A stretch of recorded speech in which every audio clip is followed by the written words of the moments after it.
Voilà, mesdames, messieurs, merci d'être présents et présentes donc à ce forum qui porte le nom Les ambitions d'une mise en réseau des acteurs de l'emploi au plus près du terrain. On va rester ensemble pendant 1 heure et demie à peu près pour parler entre autres de la réforme France Travail issue de la loi pour le plein emploi adoptée en décembre 2023 et qui vise à rendre plus fluide la coordination des acteurs de l'emploi grâce à la mise en place d'une nouvelle gouvernance dans laquelle les maires et les présidents d'intercommunalités seront étroitement associés au sein des comités territoriaux.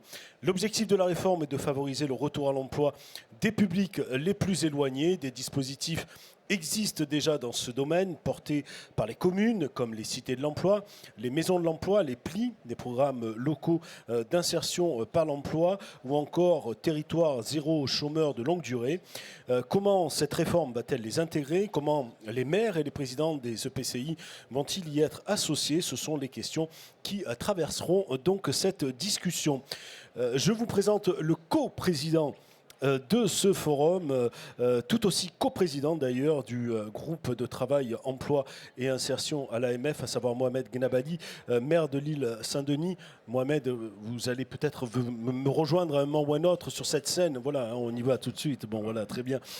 Merci d'être là. Nous avons aussi la chance de compter parmi nos intervenants Thibaut Guigny, qui est directeur de France Travail et qui présentera les grands enjeux portés par la réforme et répondra donc aux inquiétudes éventuelles des maires sur le sujet au regard des restrictions budgétaires envisagées par le gouvernement concernant les outils financiers du ministère du Travail, par exemple. Je vous présente aussi les autres intervenants de ce forum. Leïla Dessaï, qui est directrice générale des services de Saint-Louis à La Réunion. Daniel Cornet, maire de Pontchâteau dans la Loire-Atlantique. Johan David, qui est président Alliance Ville et Emploi. Stéphane Valli, qui est président de l'Union nationale des missions locales et qui est maire de Bonneville en Haute-Savoie. Olivier Gaquer, maire de Béthune et président de la communauté d'agglomération Béthune-Bruay, Artois, Lys, Romane. Et Philippe Barnabé, qui est directeur départemental de France Travail en Seine-Maritime. Mohamed Gnabali, rebonjour. Rebonjour. Et juste une question simple, pourquoi on est là?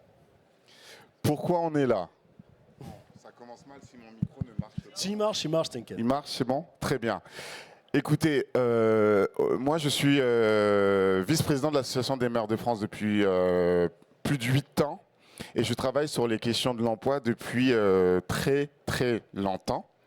Et le pourquoi on est là, c'est avant tout la volonté de se dire les choses et d'avancer sur la question de l'emploi. Nous, élus locaux, nous, maires, nous sommes très sensibles à la question de l'emploi local parce que nous sommes la porte d'entrée de nos territoires. Et nous constatons au quotidien que nous sommes une multitude d'acteurs de l'emploi. Et la question la question que nous avons encore et toujours, c'est qui gère tout ça? Combien d'acteurs sommes-nous? Et comment nous pouvons mieux travailler ensemble? Depuis quelques années, ça avait commencé avec les SPIE, il y a une philosophie et une approche qui est construire du commun autour de l'emploi. Un objectif simple que nous avons tous, acteurs différents et complémentaires, c'est remettre les habitantes et les habitants de nos territoires à l'emploi. Et pour pouvoir le faire, des enjeux simples, avoir toute l'info, si possible centralisée, avoir des outils permettant de travailler en réseau et construire une gouvernance partagée. Ces 2 dernières années, c'est le travail que nous avons fait avec l'ensemble des parties prenantes et France Travail pour construire cette ambition. On est au début, je dirais, de cette aventure. Et les quelques messages que je souhaite vous faire passer en tant que coprésident du groupe de travail emploi et insertion, c'est que je pense que le premier sujet, ça va être un enjeu de culture professionnelle et de culture de la coopération. Nous allons rester de nombreux acteurs autour de la question de l'emploi. Ce que nous allons devoir apprendre à faire, c'est construire des outils communs pour pouvoir être plus efficient et travailler avec plus de coopération. Ensuite, sortir des indicateurs communs et se dire quels sont nos objectifs de réussite. Et tout cela avec une approche qui est assez fluctuante d'un territoire à un autre. Accepter de dire que l'échelon de gouvernance ou l'échelon d'action est totalement différent d'un territoire à un autre. Et ça va nous demander de l'intelligence collective, de la confiance, et donc on va devoir s'apprivoiser. Et je le disais ce midi avec nos intervenants de la table ronde, je pense que nous avons un premier sujet, nous, élus locaux, c'est bien se former sur les enjeux autour de l'emploi et les outils que nous avons, et surtout bien comprendre l'écosystème pour pouvoir le porter. Je ne vais pas aller plus loin, c'était mon message d'introduction que je voulais poser sur la table. C'est pas grave. Je peux quand même te poser une petite question. Merci. Oui, quand même. Oui, tu peux. Non, juste qu'est-ce qui fait que par magie d'un nouveau dispositif ou autre, tout ce qui visiblement coincé auparavant risque de disparaître? Alors, je ne dirais pas que tout ce qui est coincé risque de disparaître. Je dirais qu'on a des choses qui coincent, on décide de se remonter les manches collectivement et de construire des solutions. En gros, c'est notre boulot en tant qu'élus locaux. Et là, le travail que nous avons à faire, c'est pouvoir déjà se parler entre nous, collectivités, nos EPT, EPCI, départements, régions, aussi avec les acteurs de l'emploi, et avec un acteur majeur qui est l'ESA, et on y a ajouté d'autres éléments qu'on a l'habitude de faire, mais de manière, je dirais, un peu plus informelle, la société civile, les associations de quartier, les petits commerçants, les entreprises qui viennent nous voir, nous, pour nous demander est-ce que vous connaissez quelqu'un pour ce boulot-là, etc., etc. Et pour moi, notre enjeu, et je le redis, il est avant tout culturel. C'est comment on arrive à construire une culture commune de la confiance pour fluidifier nos interactions et réussir cette transformation. Merci Mohamed, tu sais qu'en tant que coprésidente, tu as un accès direct à cette tribune si tu souhaites apporter ton petit grain de sel et un avis après les propos de nos intervenants. On va rentrer dans la première séquence. Merci, je rentre, oui, j'y vais.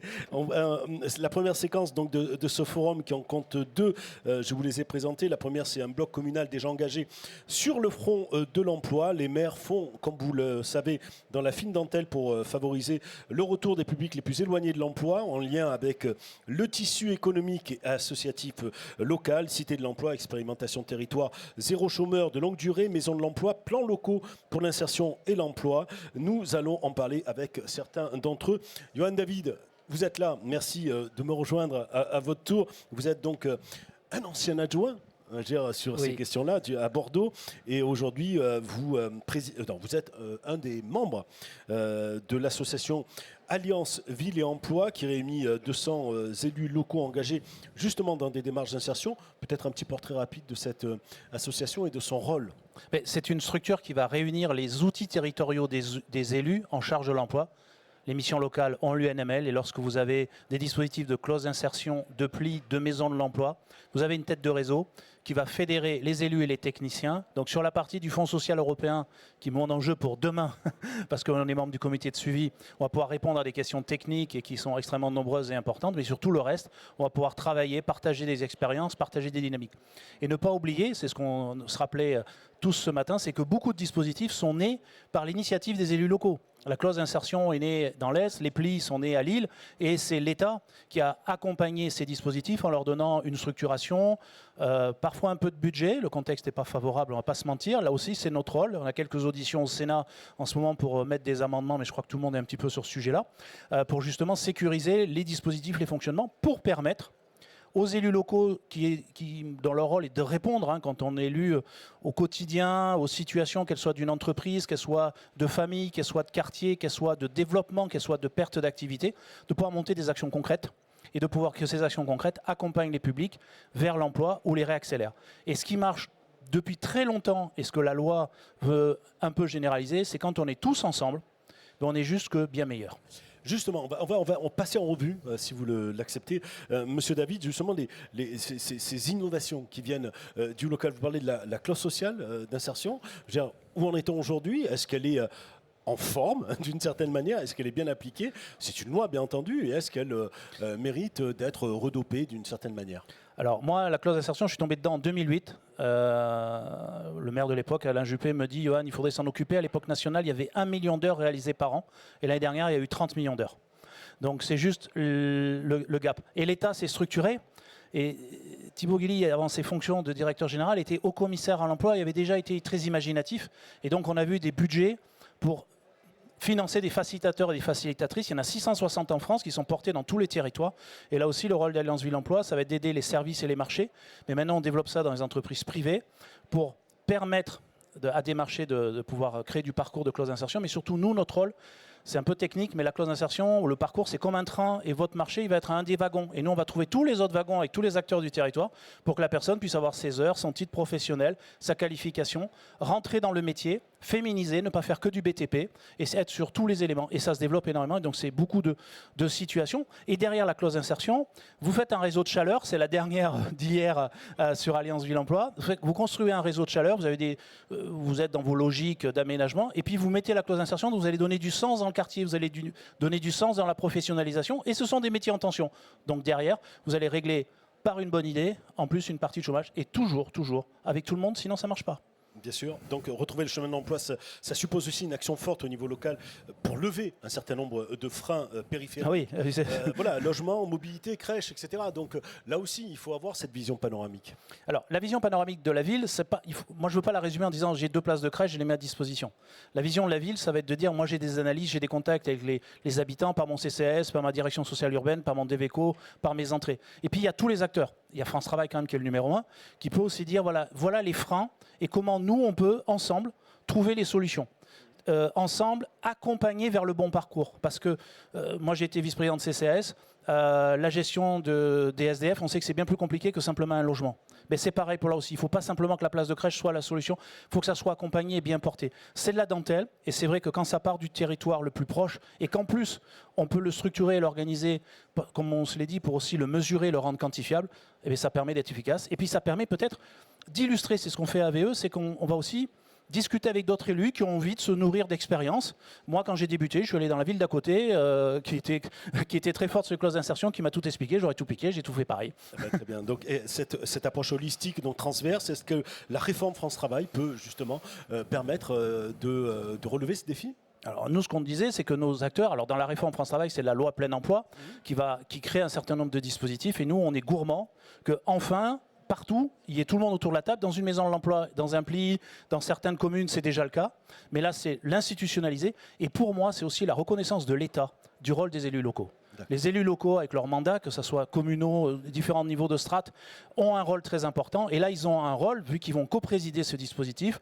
Mais comme le disait tout à l'heure le vice-président de l'AMF, il faut que les élus locaux puissent s'informer, se former, s'accompagner. Et nous, Alliance Ville Emploi, on travaille avec l'AMF, avec l'Interco, avec France Urbaine, pour travailler sur ces logiques ensemble et les porter, pas d'une seule voix, parce que chacun a ses spécificités, mais au moins là aussi en bande organisée.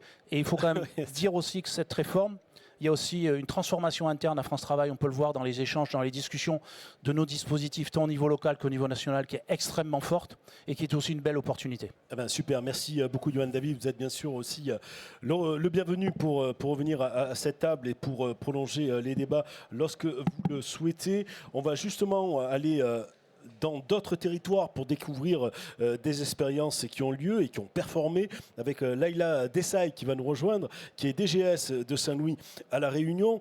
Vous allez donc nous éclairer, chère madame, plus particulièrement sur les cités de l'emploi qui se déploient dans les quartiers de la politique de la ville. Depuis 2020, date du lancement de l'expérimentation, on compte précisément 84 cités de l'emploi sur le territoire, d'après les données de l'AMF, fournies par l'AMF. Et donc, quel bilan, vous, de votre côté, vous en tirez de votre commune? Et merci d'avoir pris au pied levé, je veux dire, la place de votre maire, qui a été obligé de rejoindre la Réunion pour des raisons personnelles. Merci, bonjour à toutes et à tous. Effectivement, c'est au pied levé, mais je vais tâcher d'être la voix de mon maître, plutôt de ma mère. Voilà. Donc, effectivement, 84 cités de l'emploi au total au niveau de la France et un seul cité de l'emploi à La Réunion. Donc, nous sommes la seule commune outre-mer à avoir obtenu ce label, cette expérimentation. Une chance, un honneur ou plutôt un pari.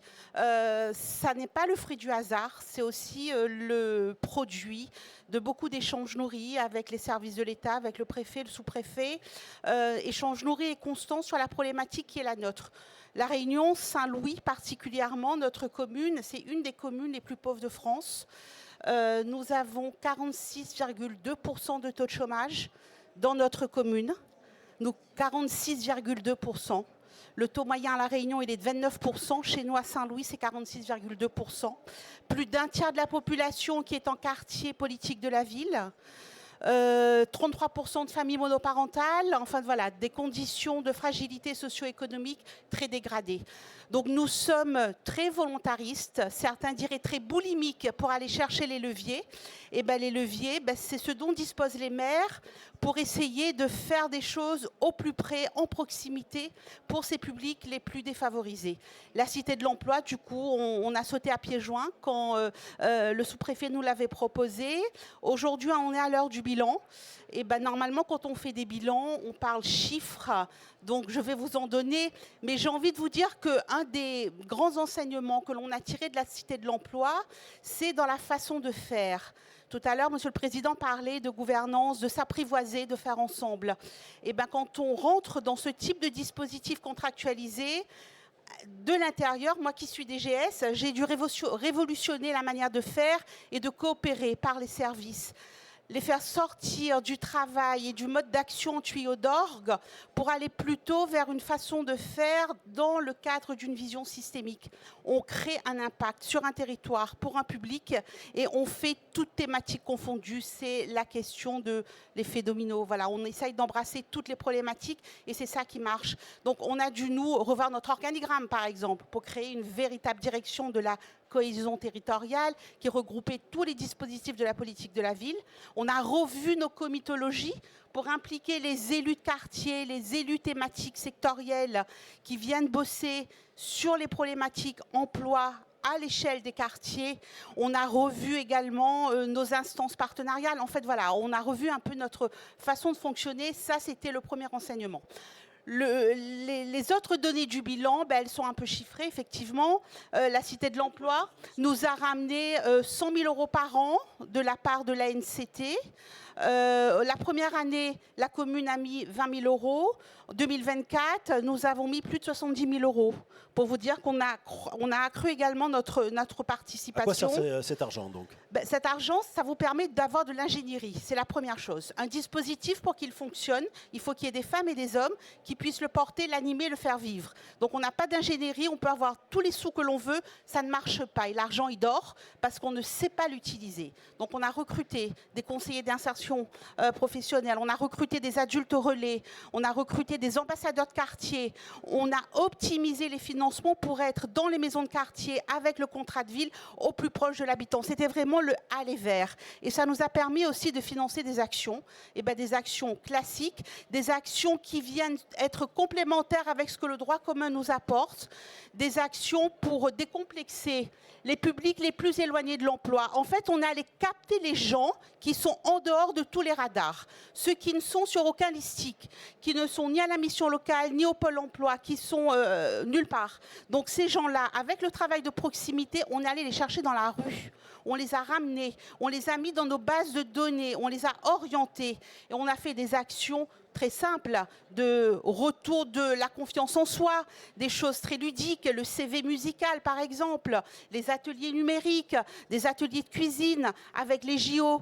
On a répondu à pas mal d'autres appels à projets qui sont venus en complément de ce qu'on a. On a répondu à un appel à projet qui s'appelle Parcours Sport, plus haut, plus fort, ensemble. Et en fait, c'est dans des actions très ludiques, c'est travailler le dépassement de soi, le travail en collectif, etc.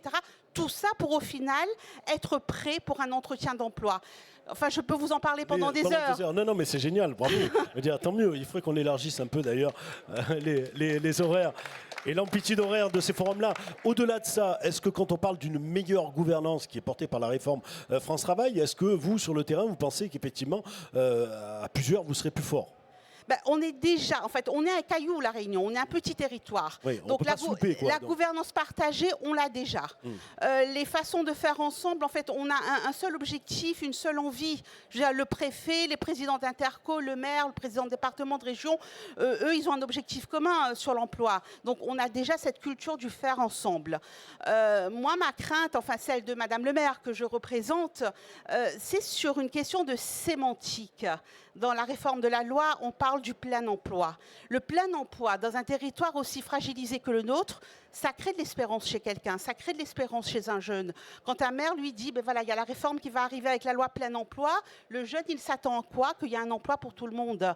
Donc cette question de sémantique, il va falloir déployer de la pédagogie, il va falloir déployer des choses très concrètes pour expliquer que le plein emploi ne va pas dire que je vais résoudre la problématique de l'emploi et donner un emploi dans chaque famille. Ça, c'est un sujet peut-être de sémantique, mais qui est profond et sur lequel il va falloir qu'on s'y attache. On parlait de formation des élus tout à l'heure à table, et effectivement, ça fait aussi partie, ce vocabulaire, cette façon d'appréhender les choses et de faire en sorte qu'ils soient appropriés à leur juste valeur.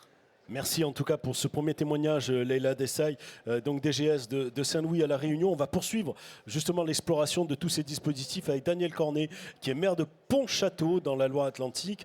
Et je me permets d'apporter quelques très rapides éléments de contexte sur le dispositif territoire zéro chômeur longue durée, en vigueur depuis 2016, donc sur le plan national bien sûr, avec donc 10 territoires témoins et visant à résorber le chômage de longue durée. L'expérimentation a été élargie, puis ajustée en décembre 2020 et pourrait être prolongée au-delà de décembre 2025. Toujours des petits points d'interrogation, mais peut-être que le savez-vous, Madame le maire, vous allez nous en dire un peu plus. Si donc le législateur le décide, 50 donc TZCLD auront vu alors le jour. C'est à peu près la comptabilité nationale que nous avons, Madame le maire. Quel bilan vous tirez de cette expérimentation? J'ai eu dans un autre cadre la possibilité d'en discuter avec le maire de Laval, qui était absolument enthousiaste avec ce territoire zéro chômeur. Est-ce que vous partagez cet enthousiasme-là? Je partage tout à fait cet enthousiasme, et peut-être pour vous dire des chiffres macro très vite, mais un petit peu. Nous sommes 75 territoires ruraux et urbains au sein de 47 départements qui expérimentons la mise en œuvre du droit à l'emploi par le dispositif ou le projet Territoire zéro chômeur de longue durée. Donc c'est 75 territoires, 47 départements. Donc ça c'est important. Nous sommes à la fin presque de l'expérimentation suite au vote de la deuxième loi d'expérimentation qui a été promulguée en juin 2021. Décembre 2021, nous avions l'agrément et nous avons ouvert une entreprise qu'on appelle dans son nom générique à but d'emploi en janvier 2022. Donc là, on est à un instant aussi fatidique parce qu'on arrive à la fin de cette expérimentation. Les territoires vont devoir rendre leur bilan. Et l'espoir derrière, c'est de pouvoir ouvrir et de travailler sur une loi qui permettrait de pérenniser cet accompagnement, ce projet sur les territoires, qui a prouvé son efficacité en termes de lutte contre la privation d'emploi. Voilà. Vous avez quelques signaux positifs qui vous laissent entendre qu'on pourrait aller effectivement vers une accentuation de cette démarche-là? Alors les signaux, on a un territoire zéro chômeur qui s'active pour sensibiliser les territoires, et puis le fonds d'expérimentation qui rend des bilans plutôt positifs sur la lutte contre la privation d'emploi. Je peux vous dire à l'échelle locale, à Pontchâteau, ce que ça a pu donner, si vous voulez. Donc nous avons réussi à sensibiliser 350 personnes au projet. Combien d'habitants à peu près? Sur 11 000. Et un taux de chômage, taux de chômage à 5,5 sur le département. Et à Pontchâteau, nous avions, à septembre 2024, nous avons encore 188 personnes durablement privées d'emploi, catégorie A, au sens de la classification plein emploi de France Travail. Et donc, on a réussi à sensibiliser 350 personnes, 251 volontaires à un moment. Ça a donc permis 80 embauches. en EBE et 59 ont retrouvé un emploi hors EBE. Pourquoi? On peut parce que, alors de temps en temps, Voilà. les EBE, donc ces entreprises à but d'emploi, C'est le nom générique. vous l'avez générique, Ouais. mais qui ont une fonction très particulière, ils doivent occuper un champ non concurrentiel. Alors C'est ça ou pas, hein, effectivement, on doit à la fois, par cette entreprise que nous ouvrons, pouvoir créer de la valeur ajoutée par de nouvelles activités qui ne sont pas concurrentielles avec celles existantes sur le territoire. Et ça, c'est un processus de travail assez long en amont du projet que nous mettons en place au sein d'un groupe de travail qui est le comité local pour l'emploi aussi. On l'appelle comme ça. Ça fait travailler tous les acteurs d'insertion.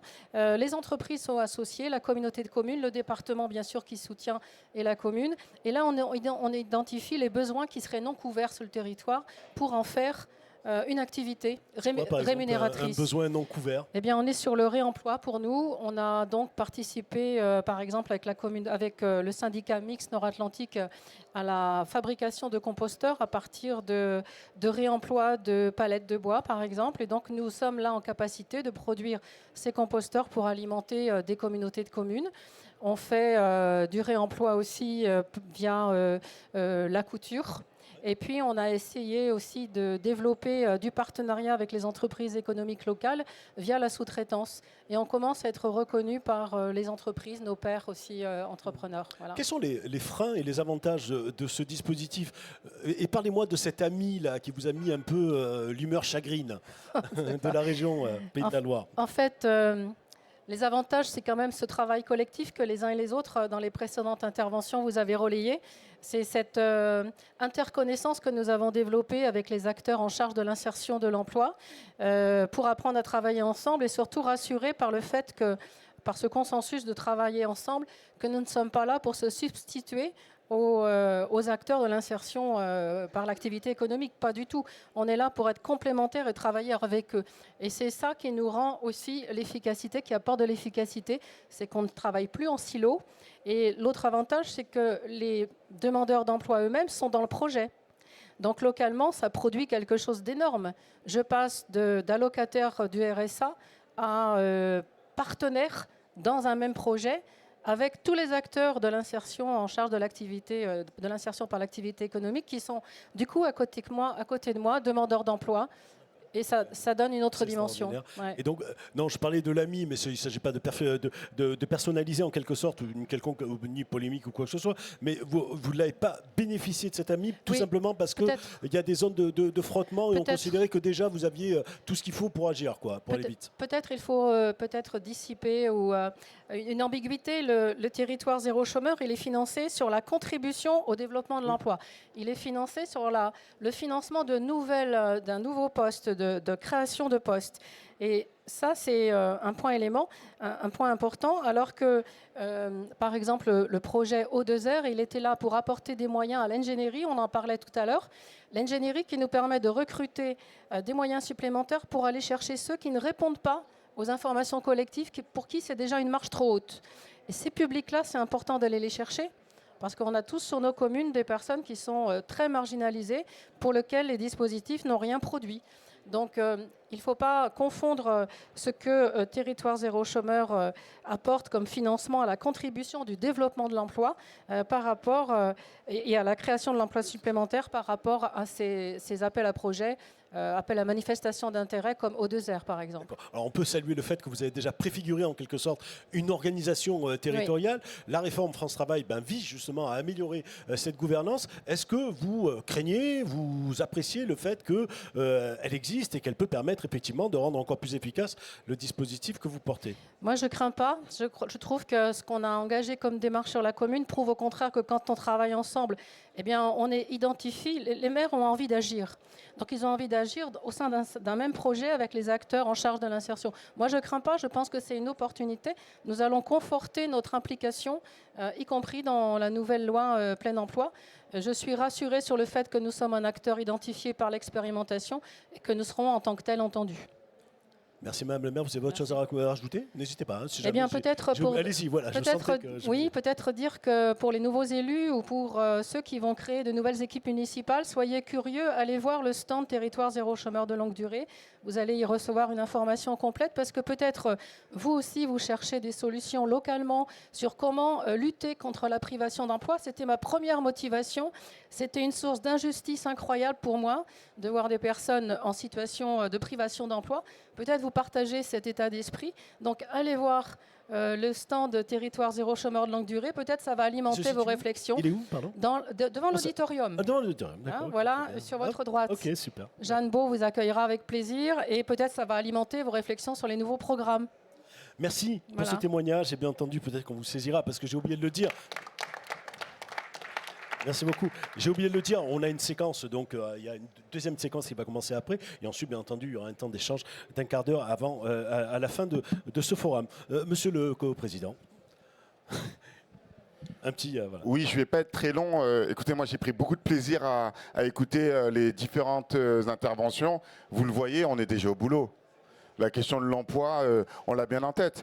Moi, ce que je retiens très succinctement de ce que j'ai entendu, la force de la coopération, voilà, mais surtout la compréhension des dispositifs. On peut aussi se le dire en tant que collectivité, il y a un truc qui peut être un peu difficile, c'est tous les appels à projets, etc., etc. Et donc, la connaissance des différents dispositifs pour pouvoir ensuite aller candidater nécessite un peu d'ingénierie. Et donc, cela renvoie quand même à la question de quelle échelle, voilà, et quel niveau de compétence pour pouvoir répondre à ces appels à candidature. Je ne l'ai pas beaucoup entendu, donc je voulais quand même poser cette brique-là qui me semble importante dans nos réflexions en tant que collectivité. À quel niveau on a l'ingénierie pour pouvoir porter ce type de dispositif et quel dispositif pour quelle échelle. Voilà, je voulais juste poser ce sujet-là et remercier nos intervenantes et intervenants de ce premier tour de table. On enchaîne, merci Mohamed, on enchaîne avec la séquence 2, opportunités et perspectives de la réforme France Travail et de la mise en place des comités territoriaux pour l'emploi. Comment, dans le cadre de la mise en place de cette réforme et donc de la nouvelle gouvernance pour l'emploi, l'ensemble des actions dont nous venons de parler seront-elles prises en compte? C'est la première question que j'ai envie de vous poser. Cher monsieur le directeur général de France Travail, Thibaut Guini, je vous invite à rejoindre donc, cette scène. Donc, où en est-on aujourd'hui de la mise en place justement de cette gouvernance? Combien de comités régionaux, départementaux et locaux ont vu le jour et à quel horizon une finalisation à peu près complète du dispositif sera atteinte? Vous avez 2 minutes et surtout ne pas endormir toute la salle qui vient de prendre un bon déjeuner.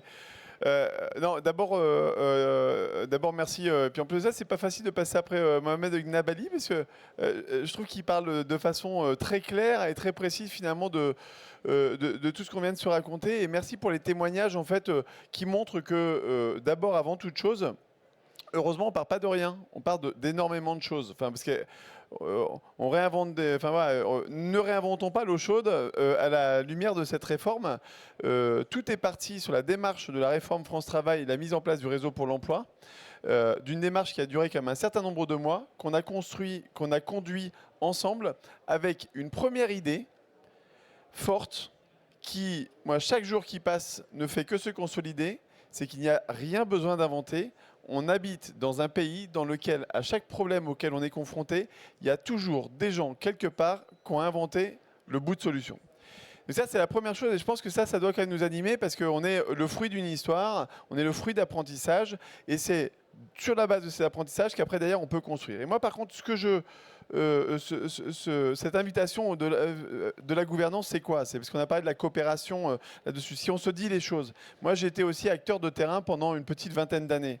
Et franchement, faut bien au moins 10 ans avant de pouvoir passer son diplôme d'acronyme par la validation des acquis de l'expérience et la compréhension des dispositifs. Et d'ailleurs, on a parfois dans ce pays une forme de fétichisme du dispositif parce qu'il est aussi le fruit d'une histoire. Bah tiens, on a lancé ça, on a la fierté d'avoir lancé son propre projet, ou etc.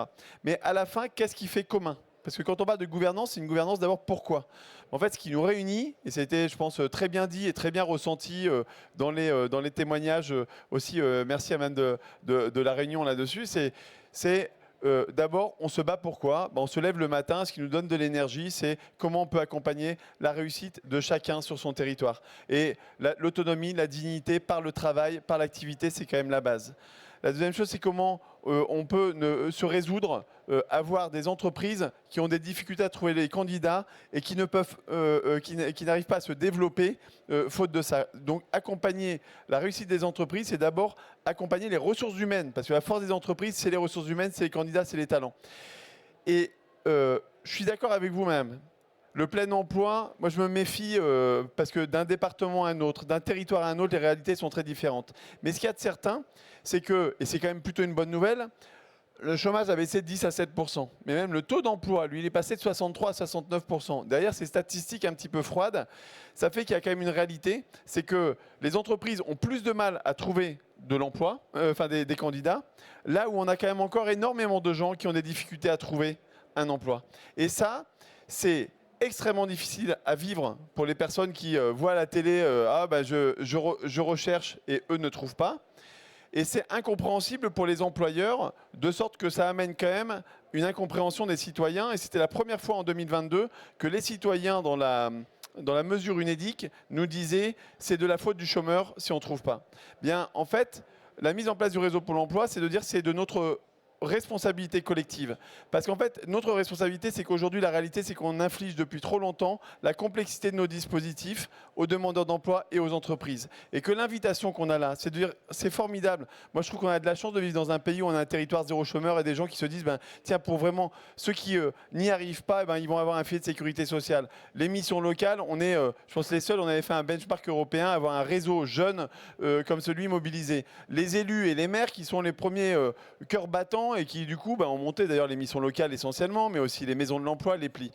Cette somme des initiatives, c'est comment maintenant on range un petit peu la maison pour apporter la bonne solution au bon moment à la bonne personne. Parce que l'enjeu de France Travail et du réseau Pôle emploi, c'est du sur-mesure de masse. Il n'y a pas une seule personne qui ressemble à une autre, il n'y a pas une seule entreprise qui ressemble à une autre, il n'y a pas un seul territoire qui ressemble à une autre. Donc, un objectif commun et mettons-nous d'accord, pas sur la fierté de que fait la mission locale, que fait France Travail, que fait l'initiative de tel élu, mais sur notre territoire, c'est quoi nos 3-4 priorités là-dessus. Et c'est pour ça que c'est l'État et les élus qui sont en charge de la gouvernance politique, stratégique et financière, qui doivent être à la manœuvre pour valider les orientations. Mais si vous avez des orientations stratégiques, mais que vous n'avez pas ceux qui sont sur le terrain pour les mettre en œuvre, eh bien en fait, il y a ceux qui parlent, mais les citoyens se disent qu'il y a un décalage après derrière avec l'action. Et l'invitation qu'on a, nous, France Travail, main dans la main avec Cap Emploi, avec les missions locales, avec les départements, mais aussi avec les associations, avec le territoire zéro chômeur quand ils sont là, l'école de la deuxième chance, les EPID, il y en aurait d'autres, c'est comment nous, en revanche, on s'organise pour vous dire, voilà là où il manque des choses. Il faudrait peut-être mettre plus de moyens. Voilà là où peut-être que, là franchement, vous avez 4 dispositifs, ça serait peut-être bien de simplifier un petit peu les choses. Et qu'on pilote au résultat. Et qu'à la fin de l'année, notre fierté, ça doit être de se dire, tiens, on a moins de demandeurs d'emploi, on a moins de personnes au bord de la route et on a moins d'emplois non pourvus. C'est ça l'objectif de base. Ensuite, la gouvernance. On part du bassin de vie, du bassin d'emploi. Et j'observe que ce n'est pas simple à mettre en place parce qu'on a quand même chacun ses réflexes. Mais où les gens cherchent du boulot ? Sur le bassin de vie. Je ne dis pas qu'après d'ailleurs on ne peut pas aller dans le bassin de vie d'à côté, mais quand même globalement, 90% des embauches se font dans le bassin de vie. Et pourtant, les politiques se font de façon institutionnelle. Donc pensez au ministère, parce qu'il a la compétence de la politique de l'emploi. Pensez à la région, parce qu'il a la compétence de la formation. Pensez au département, parce qu'il a la compétence sociale. Et tout ça, ça retombe comme la gravelotte, comme on a tendance à dire dans le Nord. Et on doit se débrouiller, nous, sur le terrain, pour essayer de mettre de la cohérence dans tout ça. C'est à ça, parce qu'après, on peut parler des comités locaux et puis des 42 personnes qui doivent être autour de la table. Moi, je pense que ce qu'il faut retenir du coup de cette gouvernance, c'est le bassin de vie. Et là, j'observe que d'une région à une autre, on a encore un petit peu du mal à se mettre d'accord. On en parlait, par exemple, visiblement, en Haute-Savoie, il y a encore un débat. Parce que le préfet, il va vouloir le faire à l'arrondissement parce que ça l'arrange. Le département, lui, ça l'arrange qu'il le fasse sur son secteur de l'action sociale. La région, il avait déjà pensé sa structuration. Et puis, évidemment, président d'intercommunalité, il aimerait bien que ce soit juste autour de son intercommunalité. Qui a le dernier mot, surtout du dessin, du bassin de vie, etc. Mais en fait, justement, là où ça marche, et c'est ça la bonne nouvelle, c'est qu'il y a quand même quelques endroits où ça marche. Oui. Là où ça marche, c'est quand ils sont pas en train de, quand on n'est pas en train de se dire qui c'est qui a le dernier mot, mais qu'en fait la condition pour que ça marche, l'action, c'est que j'ai envie de dire, la bande des quatre, soit d'accord. Ok, ça fait sens. Moi, je vais m'adapter un petit peu, moi aussi, mais au moins, ça fait sens pour les citoyens, donc le bassin de vie. Et ça, ne lâchez rien. Enfin, je me permets de le dire aux élus locaux, aux maires, aux présidents d'intercommunalité. Vaut mieux prendre le temps de rediscuter avec le préfet, avec le président de département et le président de la région, parce qu'après, d'ailleurs, pour l'action, c'est les gens de terrain, et donc ceux qu'on est censé servir, qui payent finalement les petites guerres picrocolines, où c'est plus des égos ou des questions de pouvoir politicien qui nous posent des problèmes après, d'ailleurs, dans l'action. La deuxième chose, on part du bassin d'emploi, la subsidiarité. Ensuite, on remet surtout pas en cause, au contraire, nous on est les meilleurs amis des départements. En ce moment, on est en train de mettre en place une réforme du RSA qui est formidable avec les départements. Mais c'est bien d'avoir un échelon départementale qui est la politique de la solidarité. Mais s'il n'est pas impliqué localement pour veiller à ce que ces solutions sociales soient adaptées à la réalité de Béthune par rapport à la réalité d'un autre territoire un petit peu plus loin, ça ne marche pas. Si le président de région ne prend pas en compte la connaissance locale de la spécificité de tel ou tel partenaire, l'offre de formation n'est pas adaptée à tel bassin d'emploi ou à telle population.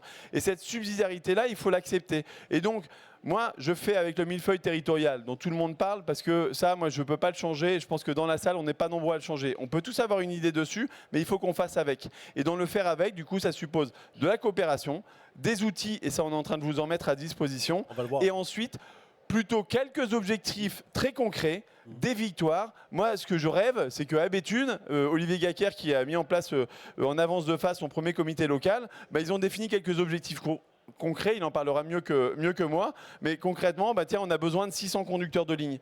Comment on va faire pour qu'à la fin de l'année, on n'en ait plus besoin de 600, mais peut-être seulement que de 100 ou de 200, ça voudra dire 400 personnes, 400 familles qui sont retournées à l'emploi, et puis des entreprises qui auront envie de se dire, tiens, je viens à Béthune, je reste à Béthune. Qu'est-ce qui fait que ce comité local, à Béthune par exemple, va faciliter l'embauche de ces 600 Moi, je pense qu'il y a quand même une question de leadership. Il faut quand même du leadership. Il faut qu'on soit tous autour de la table. Et d'ailleurs, le leadership, ça peut se conjuguer à 2 ou 3. Enfin, je veux dire, s'il y a 3 personnes dynamiques sur un territoire, arrêtons les égos. Mais il faut quand même du leadership parce qu'il faut quand même qu'il y en ait quelques-uns qui sentent le sujet ou etc. Et de temps en temps, il y a le préfet, il va bien le sentir. Puis de temps en temps, le préfet, il est un petit peu moins collé à ces sujets-là. C'est pas grave. Il faut qu'il soit là. Mais de temps en temps, le président d'intercommunalité, il va être à fond sur le sujet. D'autres, ils vont l'être un petit peu moins. Mais leadership. Deuxième chose, tout le monde autour de la table, mais concentré sur des objectifs concrets. Vous allez voir qu'en plus de ça, ça va sacrément simplifier la gouvernance, qu'au début, il y a une grande liste, mais quand il s'agit de faire, ça permet finalement de se séparer un petit peu de ceux qui se sont battus pour être là, pour finalement ne plus être présents quand il faut faire. Une naturelle. Donc, il ne faut pas trop s'inquiéter. Dans la mise en place de ces comités, il y a toujours des débats sur qui c'est qui va être le chef, etc. Mais une fois qu'après, d'ailleurs, on est en chemin, c'est ceux qui vont faire et qui vont obtenir des résultats, qui vont être là et qui vont après, d'ailleurs, entraîner le changement. Voilà, moi, ce que j'avais envie de dire là-dessus. Et nous, France travaille derrière ça, parce que vous l'avez dit, et merci. Mais on a encore aussi notre chemin à faire de transformation. Mais tout le monde doit se transformer dans cette histoire-là. Et nous, en fait, c'est juste de dire que France Travail, on est l'opérateur d'État qui avons une capacité, mais parce qu'elle est, elle est donnée par l'État pour le compte de tous. C'est pas notre argent, c'est l'argent de tous les citoyens, de toutes les entreprises qui sont investies pour qu'on ait cet opérateur d'État. Et donc nous, on est là pour développer les outils, parce que franchement, vous parliez d'ingénierie, moi je suis pour l'hyper-concentration des outils, parce qu'on ne va pas réinventer les outils dans chacune des collectivités. Il y a 36 000 communes, il y a 103 départements, il y a 18 régions. C'est de l'argent gaspillé, et puis en plus de ça, c'est des outils qui à la fin ne fonctionnent pas. Donc il vaut mieux en avoir un qui fonctionne bien, parce qu'il a été développé par les utilisateurs sous le couvert de tous. Et par contre, je suis pour l'hyper-déconcentration des décisions. Le plus, c'est les demandeurs d'emploi, les entreprises qui peuvent prendre leurs décisions. Le plus, ensuite, par subsidiarité, c'est ceux qui les accompagnent. Et ensuite, le bassin de vie, etc., etc. Et le plus, ça marchera. Donc moi, je suis hyper confiant parce que plus je vais dans les territoires, et franchement, j'y vais très souvent, et plus j'observe qu'il y a quand même déjà des belles habitudes de coopération. Voilà, soyons pas trop exigeants vis-à-vis de nous-mêmes. De toute façon, on ne peut pas faire pire qu'aujourd'hui. Ouais. Donc regardons plutôt les progrès qu'on apporte chaque jour et chaque semaine dans cette démarche. On a une petite carte de France, justement, de l'avancée. Oui, alors après, d'ailleurs, c'est vrai que vous vouliez des chiffres, mais en fait, après, non, mais dans la démarche sur France Travail, c'est toujours on teste, on apprend, on augmente. Et donc, vous voyez, sur le RSA, tout le monde disait « Ouh là là, mais vous allez faire de l'esclavagisme des bénéficiaires du RSA pour certains. » Bon, à la fin, qu'est-ce qu'on a dit? On n'a pas débattu, on n'a pas fait des grandes... on a fait dans 18 départements. Merci aux 18 départements, d'ailleurs de droite comme de gauche, qui se sont engagés. On a dit on va apprendre ensemble. Et tous les mois, on se voit. Et tiens, qu'est-ce qu'on a appris? Ça, c'est bien. Tiens, c'est bien dans tel et tel et tel endroit. Bon, ben ça, on va en faire une règle commune. Hein. On va aller arrêter de réinventer l'eau chaude dans tous les territoires. Ça, par contre, il faut l'adapter à chaque territoire. Et 18 départements, ensuite, on est passé à 49 départements. 49 départements où on travaille. À la fin, on a des résultats. Là où le RSA augmente dans les départements, bah, ça baisse partout où on l'a mis en place. 42% des bénéficiaires du RSA qui, 12 mois après, ne dépendent plus du RSA. Et pour ceux qui pensaient qu'on était méchants avec les bénéficiaires du RSA parce qu'on leur demandait des engagements, et moi qui étais éducateur, mais ici dans cette salle, il y a quand même pas mal d'éducateurs, 92%, moi je suis hyper content parce que 92%, là, on a fait un sondage, et pas fait par France Travail, hein, mais par un institut extérieur, 1800 échantillons, tout ça. 92% des bénéficiaires du RSA sont satisfaits, et je crois 56% très satisfaits de l'accompagnement. Parce que la réalité, c'est que les gens qui sont dans la difficulté, quand on va les voir, qu'on dit « je crois en toi, on va se bouger pour toi. Par contre, c'est toi qui vas réussir, donc il va falloir aussi que tu t'engages. » Ça marche. Et donc cette méthode-là, on l'a fait sur le RSA. On est en train de la faire avec Intercommunalité de France et l'AMF. On a testé d'abord avec 3 territoires, Dunkerque, Laval, Saint-Nazaire. Puis ensuite, après d'ailleurs, Béthune et d'autres avec Intercommunalité de France, on est en train d'apprendre. Et du coup, on a développé les tableaux de bord, on a développé les feuilles de route opérationnelles. Et du coup, le 1er janvier, on va mettre dans les mains quelque chose qui n'avait jamais existé pour tous les élus qui sont dans cette salle et puis tous ceux qui sont à côté. C'est enfin un tableau de bord avec une vue de 100% des citoyens qui n'ont pas de travail et qui ont besoin de nous. 100% des entreprises qui recrutent et qui ont besoin de nous pour ensuite animer des stratégies territoriales aux résultats. Et ça, c'est ce qu'on va faire. Ça ne sera pas parfait au 1er janvier, ça sera un petit peu mieux au mois de février. Et j'espère qu'à la fin de l'année 2025, on sera fiers d'avoir fait un vrai changement sur les politiques d'inclusion et d'emploi grâce à vous. Parce que c'est vous qui apportez le leadership. Et moi, sans les élus locaux, France Travail aura du mal à régler les problèmes de garde d'enfants, de mobilité, de logement, de solidarité du quotidien qui sont absolument essentiels pour gagner la bataille de l'emploi. Merci Thomas Guilly pour... Thibault Guilly, bien sûr.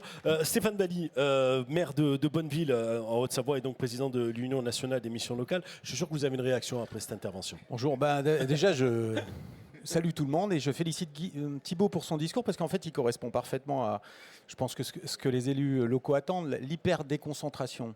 J'allais parler même d'hyper-décentralisation, décentralisation, redonner le pouvoir et la souplesse un petit peu localement pour trouver des solutions adaptées aux spécificités de nos territoires dans toutes les problématiques, en particulier dans les problématiques d'emploi. Non, nous, on est très très contents et très fiers d'avoir participé aussi à la construction de ce réseau pour l'emploi et de participer à la remise dans l'emploi des jeunes, puisque notre spécialité à nous, c'est plutôt la jeunesse. Absolument, avec donc une réalité locale, départementale, plus difficile à intégrer justement avec cette nouvelle gouvernance. On cherche la bonne formule en ce qui vous concerne? Ah non, pas forcément. En fait, nous ce qu'on trouve bien, en fait, si vous voulez, les missions locales ont été créées il y a 42 ans à peu près par Bertrand Schwartz. Oui, mais je reviens un petit peu sur l'historique, c'est important quand même de s'en rappeler. Il y a 42 ans, et ces missions locales, elles ont été créées parce que l'État a demandé aux collectivités locales de les aider, d'aider l'État à mettre en œuvre des politiques qui soient adaptées aux problématiques que rencontrent les jeunes. Et on a 2 piliers dans les missions locales. On a l'approche globale, c'est-à-dire qu'on considère le jeune non pas au travers uniquement sa problématique d'emploi, mais au travers de l'ensemble des difficultés qu'il peut rencontrer pour trouver un emploi, des problématiques de logement comme ça a été dit, des problématiques de santé, des problématiques de transport. Et notre deuxième pilier, celui qui est le plus important, j'allais dire pour nous, c'est la territorialité. C'est le fait que les missions locales, elles reposent avant tout sur un territoire, sur l'implication des élus locaux.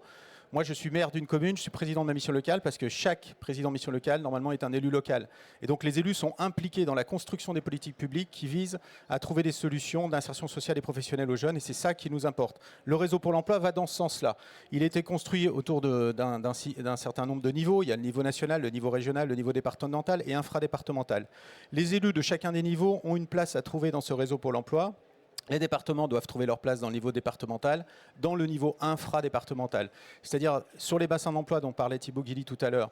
C'est là qu'il faut que les élus locaux s'impliquent, c'est là qu'il faut que les maires s'impliquent, c'est là qu'il faut que les présidents d'intercommunalités s'impliquent. On a besoin de ces représentants locaux, de ces maires, de ces présidents d'intercommunalités pour construire les politiques publiques, pour mobiliser les moyens de terrain, pour trouver des solutions aux spécificités de chacun de ces territoires. Donc on a besoin de vous dans la construction de ce réseau pour l'emploi. Aujourd'hui, ce qui manque, c'est cette implication, ce dynamisme des élus, la connaissance aussi, la compréhension de la mise en place de ce réseau pour l'emploi. Les élus ne le comprennent pas forcément toujours, ça n'a peut-être pas été suffisamment expliqué, il faut peut-être aller un petit peu plus loin. Et ensuite, il faut que ces élus s'impliquent, comme ils l'ont fait à l'époque dans les missions locales, dans le fonctionnement du réseau pour l'emploi. On a besoin des élus locaux et c'est ça le grand message que je souhaite passer aujourd'hui. Est-ce que vous pouvez me parler en 2 mots de l'impact de cette réforme France Travail sur les missions locales, à proprement parler? C'est ce qui a été dit tout à l'heure. C'est l'impact le plus important. D'une part, c'est de mobiliser l'ensemble des partenaires, de les mettre autour d'une table et de réussir à construire des politiques publiques qui soient partagées. Ce fameux millefeuille dont on parlait est inacceptable aujourd'hui. Il faut qu'on retrouve du pragmatisme, c'est-à-dire mettre en place des politiques qui correspondent encore une fois au territoire, mettre tout le monde autour de la table et aller tous dans le même sens. Pour mettre dans le même sens, il faut avoir une analyse commune, un état des lieux qui soit partagé, et ensuite mettre en œuvre des objectifs et mettre en place des outils qui permettent de réaliser ces objectifs. Ça, on a besoin de le faire tous ensemble. On a besoin de le faire avec France Travail. Quelle initiative sur votre territoire? Normalement, à chacun des niveaux, il y a quelqu'un qui prend l'initiative. Au niveau le plus local, si vous voulez, au niveau infradépartemental, au niveau des bassins d'emploi, ça peut être des arrondissements, ça peut être d'autres niveaux. Logiquement, ce sont les élus locaux qui doivent se mobiliser pour prendre l'initiative avec les préfets ou les sous-préfets au niveau départemental. C'est une action importante au niveau de l'action sociale notamment.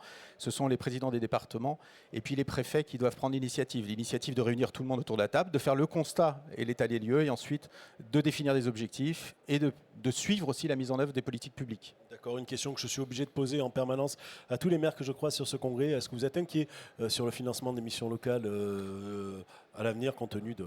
Alors, je suis particulièrement inquiet. On a eu une réunion tout à l'heure avec le conseil d'administration de l'Union nationale des missions locales. D'une part, parce que l'état de santé financière de la France est quand même pas forcément, en tout cas comme il nous est présenté, comme des meilleurs. J'allais dire, aujourd'hui, on nous impose des diminutions de financement au niveau national qu'on va essayer de gérer. Mais ce qui m'inquiète encore plus en tant que maire et en tant qu'élu local, c'est l'impact aussi et les incidences de cet état malheureusement financier catastrophique que peut avoir la France aujourd'hui et surtout ce qui va nous être imposé à nous, élus locaux. Et si nos recettes diminuent, quelles qu'elles soient, que ce soit les intercommunalités ou les collectivités, forcément ça aura des répercussions demain sur le service public de l'emploi. J'ai une région hier, j'ai appris qu'il y avait du jour au lendemain, je ne vais pas la citer, qui du jour au lendemain a supprimé l'ensemble de ses financements au réseau des missions locales parce qu'elle a décidé de supprimer 100 millions d'euros de dépenses dans l'ensemble de son budget pour faire face aux contraintes de sa propre gestion, de son propre fonctionnement, mais aussi des restrictions et de la diminution des financements qui vont lui être imposés par l'État ou des ressources qu'on a supprimées auprès des collectivités locales et qu'on n'arrive pas à compenser. D'accord. Donc c'est inquiétant. D'accord, très bien. Merci à vous pour cette intervention. Olivier Gaquer, donc vous êtes maire de Béthune et président de la communauté d'agglomération Béthune-Bray, Artois, Lys-Romane, c'est ça, je n'écorche pas. Ouais. Donc vous avez été cité par le directeur de France Travail comme un des bons élèves en quelque sorte dans la mise en œuvre de cette gouvernance infra en quelque sorte. Comment vous y êtes arrivé pour infuser cette bonne nouvelle à tous les élus qui sont là? Alors merci pour l'invitation. Je pense que Mohamed avait bien posé le cadre au démarrage. Thibaut a bien spoilé mon intervention, mais donc je vais être très concret, encore plus concret. Il est désolé. Non, pour dire les choses, il faut peut-être un peu recontextualiser. Donc vous avez compris qu'il y a une nouvelle loi, qu'il y a un changement dans les pratiques. Comment ça se passe pour nous? Alors c'est très simple, on va repartir un peu de mon territoire. Mon territoire, c'est 100 communes, 280 000 habitants. Moi, je suis maire de Béthune et je préside, donc vous avez compris, l'intercommunalité. Et donc, chez moi, on a perdu des emplois. Vous avez entendu parler de Bridgestone. Quelques jours après l'élection, on a eu cette catastrophe industrielle. Et donc, il a fallu repenser tout de suite l'attractivité du territoire, le recyclage de cette friche industrielle et de voir comment on pouvait donc retrouver des activités plutôt, d'ailleurs, toujours industrielles, mais tournées économie circulaire. On y est globalement on a réussi collectivement, presque, on pourrait le dire ainsi. En tout cas, on est sur le bon chemin. Et pourquoi? Parce qu'on y a mis de la méthode. Et c'est un peu ce qui fait le succès aujourd'hui, avec la particularité, c'est que pour beaucoup d'entre nous, on a le même sujet, on a une problématique d'attractivité, de dynamique économique. L'emploi, finalement, vient en support. Je m'explique. Quand moi, je viens à Paris et que je vais voir des investisseurs, et je leur dis, mais venez sur mon territoire, venez voir, on n'est pas très loin, on a même le TGV qui passe, vous pouvez venir sur nos territoires de la France périphérique. Ils me disent, ok, on peut venir pour venir chez toi, est-ce que tu as du foncier? Oui, j'en ai, c'est super. Tu as de l'énergie pas cher décarbonée? Oui, j'en ai, c'est pas cher. Super. Tu as de l'eau? Oui, j'ai de l'eau, et on peut même évoquer des procès industriels. Oui, mais est-ce que tu as un bassin de main-d'œuvre dynamique et bien formé? Donc vous voyez bien qu'à un moment donné, la question des ressources humaines, elle est fondamentale dans un territoire. Et ça, c'est juste formidable pour nous. Pourquoi? Parce qu'on a des bassins d'emploi chez nous de jeunes, parfois en décrochage scolaire, évidemment. Donc là, on a aussi beaucoup de petits publics pour éviter le décrochage scolaire. Mais on a en tout cas cette opportunité de pouvoir attirer des entreprises. Et surtout, quand on est élu, on doit rendre des comptes, nous aussi. Dans 18 mois, on devra expliquer ce qu'on a fait ou ce qu'on n'a pas fait pour notre territoire. Parmi les choses qu'on aura pu faire ou pas faire, c'est l'énergie mise pour diminuer le taux de pauvreté, permettre notamment, et pas qu'à nos jeunes, mais à nos jeunes, parce que moi je pense aussi à cela, c'est leur permettre de mettre le premier pied à l'étrier pour réussir leur vie, trouver une forme d'autonomie, ce qu'on a pu connaître nous, ça c'est hyper important. Et donc, j'en arrive à ce comité local pour l'emploi, c'est que moi j'y vois une vraie opportunité parce qu'on a écrit une stratégie locale avec la région, l'État, tous les partenaires, stratégie de développement économique, et qu'en face, j'avais besoin en proximité également de pouvoir piloter la gestion prévisionnelle des emplois et des compétences de mon territoire. Mettre en corrélation tout simplement la stratégie économique avec la stratégie pour l'emploi. Donc cette réforme nous permet cela. C'est qu'à un moment donné, la France des silos, c'est terminé. On est dans la France horizontale. Donc le sujet, c'est pas d'avoir un chef. Ce désilotage, je ne sais pas si ça existe comme expression, je veux dire, est-ce que cette manière de faire a été favorisée par le fait qu'à un moment ou à un autre, vous êtes pris un coup de massue quand même derrière la tête avec cette histoire de Bridgestone, et donc que finalement ça a créé sur le terrain déjà des conditions pour que vous travailliez de cette manière-là aujourd'hui?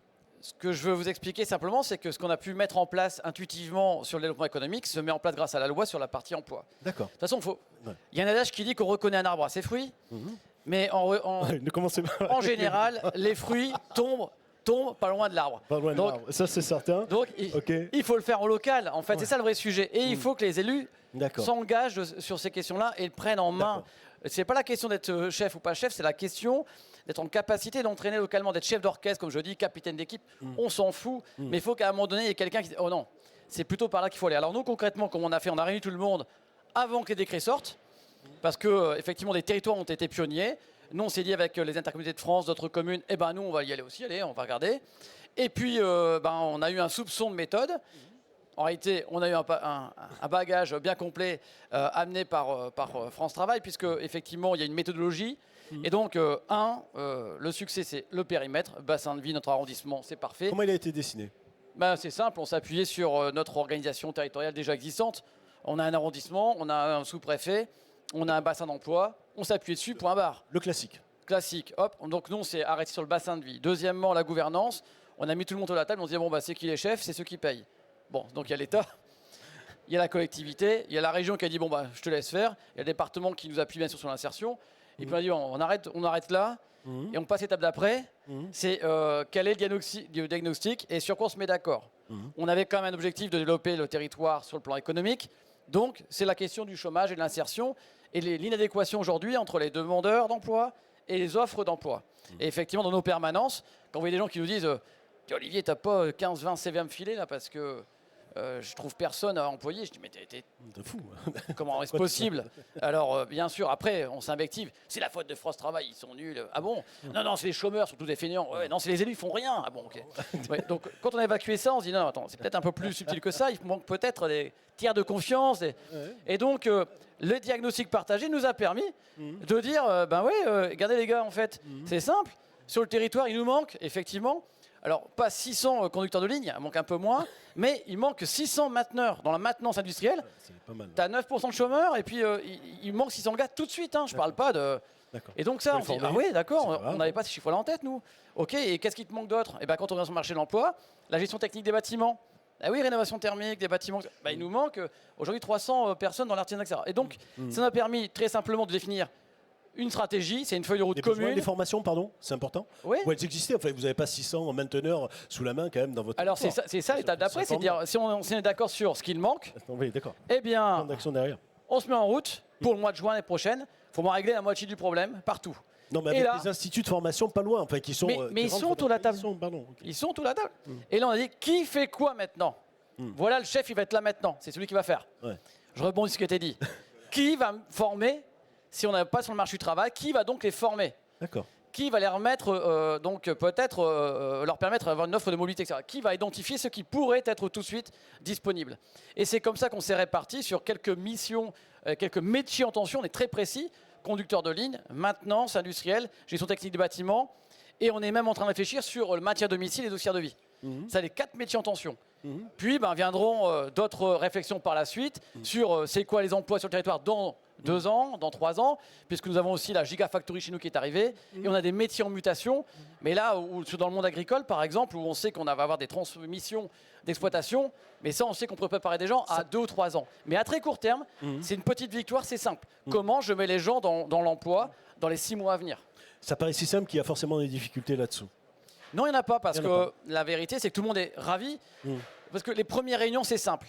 C'est affreux, il faut purger.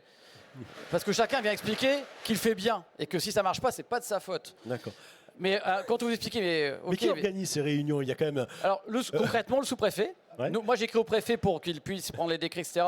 Ça venait pas, donc je dis au sous-préfet, vous cassez pas, on va organiser les choses, on verra bien comment ça marche. France Travail nous a dit, je te mets à disposition 2 facilitatrices qui sont venues.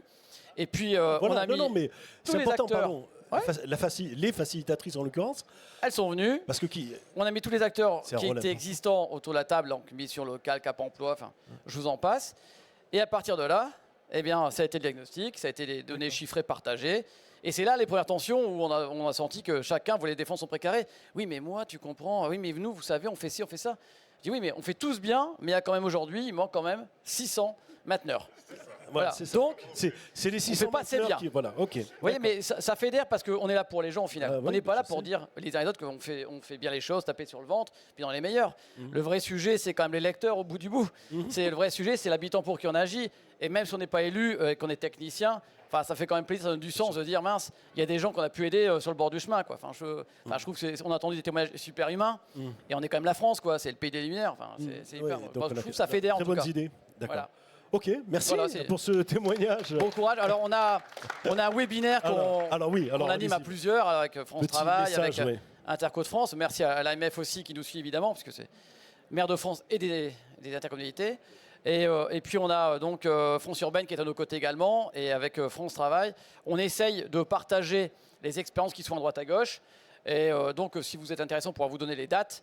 Et l'idée, c'est qu'il y ait des techniciens et des élus. Mais effectivement, je rebondis et je conclurai là-dessus. Il faut que les élus s'emparent du sujet. Sinon, ils regarderont passer le train et diront encore une énième réunion. Et je ne sais pas ce que je vais y faire. Voilà. Des webinaires, hein, vous disiez, c'est ça qui sont webinaires, c'est bien sûr. On en a fait 3 ou 4. Et effectivement, c'est là où, quand vous avez posé la question à Thibaut pour savoir si on avait beaucoup avancé dans le déploiement de ces comités locaux, en réalité, pas beaucoup. On pensait que ça aurait été un peu plus vite. Mais finalement, ce que je note, moi, c'est que ça a du mal à se construire à l'échelle nationale, régionale, départementale. Mais ça va beaucoup plus vite à l'échelle locale parce qu'en fait, on ne se casse pas la tête avec les règlements intérieurs, etc. Nous, on est tout de suite dans les chiffres et dans le pilotage de l'activité, l'animation des résultats. On a bien compris la manière de faire. Merci beaucoup. Alors, humblement, si nous, on peut aider, en tout cas, on va bien partager notre expérience, qui n'est pas la meilleure. Parce que le principe, c'est que chaque territoire a sa solution. Mais en tout cas, on pourrait peut-être donner des clés de lecture. Mais ce serait bien de faire une bourse, d'ailleurs, des expérimentations, enfin, un endroit où on les collecte. Enfin, ça doit exister bien. On a un outil qui est un endroit. Non, c'est important de le signaler. Thibaut pourra rappeler. On pourra l'endroit où on peut trouver ces expériences-là et comment elles se déploient. Enfin, merci pour le témoignage, c'est génial. Juste les petits outils, facilitatrices. Pour faire de l'intelligence collective, ça ne s'improvise pas. Et donc, c'est des méthodes. Donc ça, effectivement, on a formé 3000 facilitateurs dans le réseau pour pouvoir accompagner cette démarche-là. Deuxièmement, l'interconnaissance. C'est pour ça qu'on a lancé l'Académie France Travail, mais en fait, c'est juste un commun qu'on met au service de tous ceux qui veulent partager de l'interconnaissance. Donc par exemple, typiquement sur comment on anime un comité local pour l'emploi, comment on met en place une feuille de route opérationnelle, comment on pilote tout ce qui vient d'être expliqué de façon remarquable par Olivier, en fait, on développe des micro-learning, des petites formations, etc. Mais on les développe, c'est pas France Travail qui les développe, c'est on les fait avec les élus, avec les acteurs, comme ça au moins c'est adapté. Et la troisième chose, c'est les outils. Moi, je pense qu'on a été vite. Autant il y a plein de sujets sur lesquels de temps en temps je rouspète parce qu'on va pas assez vite, mais moi je pense que de temps en temps il ne faut pas aller trop vite et que en fait au contraire on a dit, et on l'avait dit d'ailleurs avec le patron de la DGFP de l'époque, le terrain avant la norme. Notre pays il va dans le mur parce qu'en fait il pense que parce qu'il a écrit une norme, un référentiel de 18 pages, etc., ça y est, ça va bien se passer sur les territoires. Là la bonne nouvelle c'est qu'au contraire on a essuyé les plâtres ensemble, on a appris, vous nous avez dit tiens on a besoin de ça, de ça, de ça, et du coup les tableaux de bord, les outils, ils changent tous les jours, toutes les semaines, en fonction des retours des élus, etc. Par contre, c'est vrai que pour que ça marche, nous, on peut mettre en place, on peut mettre à disposition les outils pour tout le monde, l'hyperconcentration des outils, mais par contre, les décisions, c'est à vous de les prendre, et donc pour ça qu'il faut effectivement qu'il y ait des élus autour de la table qui s'engagent, qui s'impliquent, qui s'embarquent, comme Olivier vient d'en faire un témoignage illustratif. Merci M. Guilly. Les 600 mainteneurs, il faut garder ça en tête. Et on va terminer avec vous, Philippe Barnabé, ce tour de table, directeur départemental de France Travail dans le département de Seine-Maritime. Nous pénétrons là aussi avec vous au cœur concret de cette réforme. Quelques éléments de contexte d'abord sur ce département, et vous allez directement sur un autre exemple qui montre que finalement la réalité de terrain peut réconcilier tout le monde. Oui, alors bonjour à toutes et tous. Le département de Seine-Maritime, c'est un département qui est marqué par une variété de bassins de vie et de bassins d'emploi, avec évidemment des enjeux et des problématiques différentes. Deux métropoles avec une forte présence de quartiers politiques de la ville, et donc avec évidemment des enjeux particuliers d'accompagnement de public, de démarches de aller vers, de qualification. Et puis on a aussi de fortes zones rurales, donc qui posent aussi des enjeux évidemment d'attractivité de territoire, mais aussi d'offres de formation que l'on peut amener au public, et puis également de métiers en tension, avec parfois un déficit de qualification qui n'est pas toujours adéquat par rapport aux besoins en recrutement. Et puis on a toute une façade maritime qui va du Tréport à Fécamp, avec évidemment là du coup des tensions recrutement et des besoins de recrutement de saisonniers. Et puis un petit chantier qui va nous occuper durant les 12 années à venir, puisqu'on a la chance d'être le département où se construit 2 réacteurs nucléaires de nouvelle génération qui vont générer entre 10 et 12 000 recrutements sur un bassin de vie avec un taux de chômage de 6,5%. Ce qui pose évidemment, vous l'imaginez, quelques enjeux, et notamment sur le travailler ensemble au niveau du réseau pour l'emploi, pour pouvoir évidemment, c'est une volonté très forte des élus et c'est du réseau pour l'emploi, que le maximum de recrutement puisse bénéficier à cette population qui aujourd'hui reste un petit peu éloignée de l'emploi. Alors concrètement, donc, avec cet horizon de l'emploi qui se dessine, comment ça s'organise, quelles sont les discussions sur ce comité local? C'était un comité local déjà? Oui, alors il y a 2 choses. Il y a effectivement cet enjeu sur Dieppe, où donc on a préfiguré, enfin on a installé une cellule emploi-formation. Alors on peut l'appeler Task Force ou tout ce que vous voulez, oui, mais finalement elle préfigure de ce que devrait être de ce que seront les CLE de demain. C'est une cellule opérationnelle, Olivier l'a évoqué. Donc dans cette équipe, on y retrouve des conseillers France Travail, des conseillers du PLI, des conseillers de la mission locale. Il y a un conseiller du développement économique de l'EPCI de Dieppe. On a l'APEC qui va venir avec nous. On a les équipes du conseil départemental et on a des élus. Et en fait, on a travaillé sur une feuille de route très très très concrète.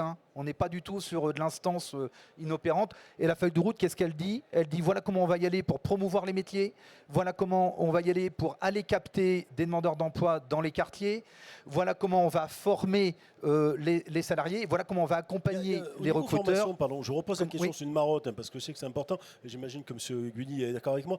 Au niveau formation, on a ce qu'il faut dans les territoires pour... Est-ce que... Ils sont associés et mobilisés, bien entendu. Bien sûr, on a très vite installé un comité des financeurs. Donc dedans, il y a la région, il y a l'État, il y a les OPCO, il y a France Travail.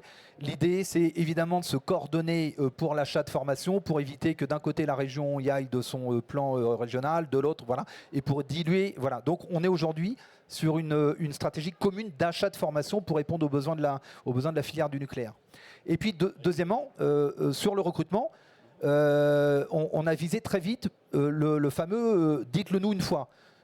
Pour éviter qu'une entreprise, le lundi, elle dise qu'elle a besoin d'un robinettier nucléaire à France Travail, le mardi à la mission locale, le mercredi, etc. Donc on a une seule clé d'entrée unique qui fait qu'un employeur qui recrute, il y a une boîte mail, derrière il y a des gens qui traitent ces besoins de recrutement, qu'importe s'ils sont de France Travail ou d'ailleurs, mais une réponse unique pour l'entreprise, ça, évidemment ça simplifie la vie, ça rend lisible les choses, puis surtout ça nous permet d'être plus performants.